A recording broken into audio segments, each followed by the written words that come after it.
Pregnancy test positive వచ్చిందా? Congratulations. Next చేయాల్సిన పని ఏంటో తెలుసా? Hello everyone, this is doctor Sravanthi, obstetrician and gynaecologist. ఇంట్లో యూరిన్ ప్రెగ్నెన్సీ పాజిటివ్ వస్తే వెంటనే వెళ్ళి డాక్టర్ని కన్సల్ట్ అవ్వండి. డాక్టర్ కొన్ని టెస్ట్ రాసిస్తారు. అందులో ఇంపార్టెంట్ వచ్చేసి కంప్లీట్ బ్లడ్ పిక్చర్. ఈ కంప్లీట్ బ్లడ్ పిక్చర్లో మనకి బ్లడ్ తక్కువగా ఉందా అనేది తెలుస్తుంది.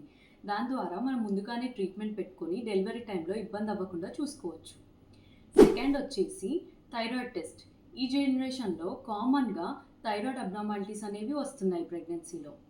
దాని ద్వారా బేబీ ఎఫెక్ట్ అవ్వకుండా ముందుగానే మనం మెడికేషన్స్ తీసుకోవచ్చు.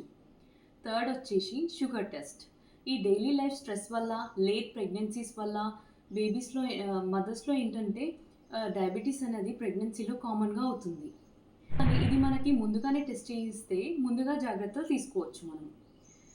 నెక్స్ట్ ఫాలోఅప్లో 1 or 2 వీక్స్కి స్కాన్ కోసం రమ్మని చెప్తారు. ఈ ఎర్లీ స్కాన్లో ఏంటంటే బేబీ శాక్ అనేది గర్భాశయంలో ఉందా లేదంటే ట్యూబ్స్లో ఉందా అనేది తెలుసుకోవచ్చు. అలానే బేబీ హార్ట్ బీట్ కూడా మనం తెలుసుకోవచ్చు.